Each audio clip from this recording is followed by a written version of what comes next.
Welkom bij Extra Journaal, nieuws uit Curaçao, vers van de pers.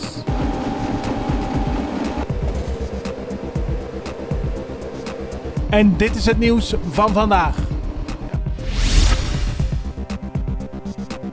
Ronnie Cornelis, leider van het zogenaamde multidisciplinaire team, zegt dat er tijdens controles bij verschillende eetgelegenheden en andere winkels niks door de vingers wordt gezien. Het hanteert een zero tolerance. In het multidisciplinaire team zitten vertegenwoordigers van het ministerie van Economische Ontwikkeling, het ministerie van Volksgezondheid, van de BAP, van Milieudienst en Brandweer. Gisteren hebben ze weer 8 verschillende zaken gecontroleerd. Daarbij hebben ze verschillende maatregelen genomen, onder meer tegen een keuken die veel te onhygiënisch was. Maar er wordt bijvoorbeeld ook gekeken bij kapsalons of ze wel goede prijslijsten hebben. Volgens Cornelis zal het team door blijven gaan met haar controles. Een delegatie van 7 leden van het Amerikaanse Huis van Afgevaardigden heeft gisteren Curaçao bezocht.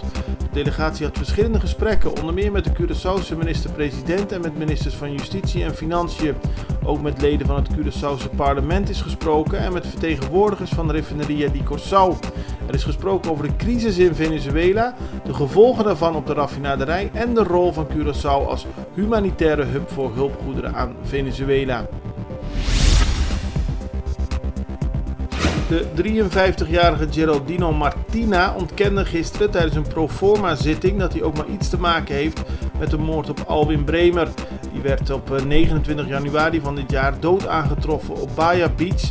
Hij zou door verschillende messteken om het leven zijn gebracht. Volgens Martina heeft hij niks met de zaak te maken, maar het Openbaar Ministerie wijst hem naar onderzoek als dader aan. Het is nog even wachten op de uitslag van onderzoek naar DNA-sporen, maar de rechter heeft geen reden gezien om Martina nu op vrije voeten te laten. De zaak wordt behandeld op 9 augustus om 9:30 ochtends. Er zit een man vast op Curaçao sinds begin 2018 met de bijnaam Russian Mike. Het gaat om een Canadees die wordt verdacht van samenwerking met Joaquim El Chapo Guzman, de beruchte drugshandelaar.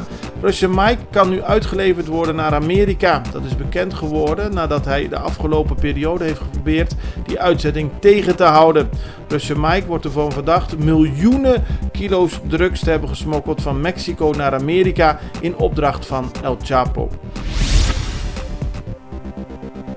Werknemers van het medisch laboratorium ADC hebben gisteren onder werktijd vergaderd in het gebouw van vakbond APVO. Ze willen al lange tijd meer duidelijkheid over de betaling van hun loontreden en hadden daarin het gevoel niet serieus te worden genomen. Gisteren kregen ze wel duidelijkheid. De loontredens van 2017 en 2018 die nog niet zijn overgemaakt, zullen volgens de directie van het ADC in juli en augustus van dit jaar worden betaald.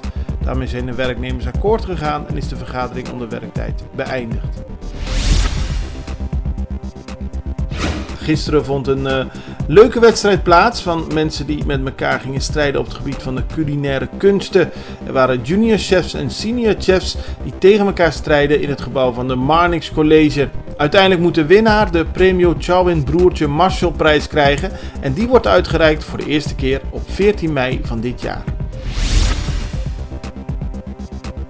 In een mijntunnel in een zuidelijke regio in Peru, waar veel mijnwerkers hoog in het Andesgebergte graven naar gouderts, zijn deze week 7 mensen doodgeschoten. Dat meldde het Peruaanse Openbare Ministerie gisteren. Alle 7 slachtoffers werden gevonden met schotwonden in hun hoofd in een uitgestrekt goudmijnregio die bekend staat om zijn wetteloosheid en moeilijke arbeidsomstandigheden.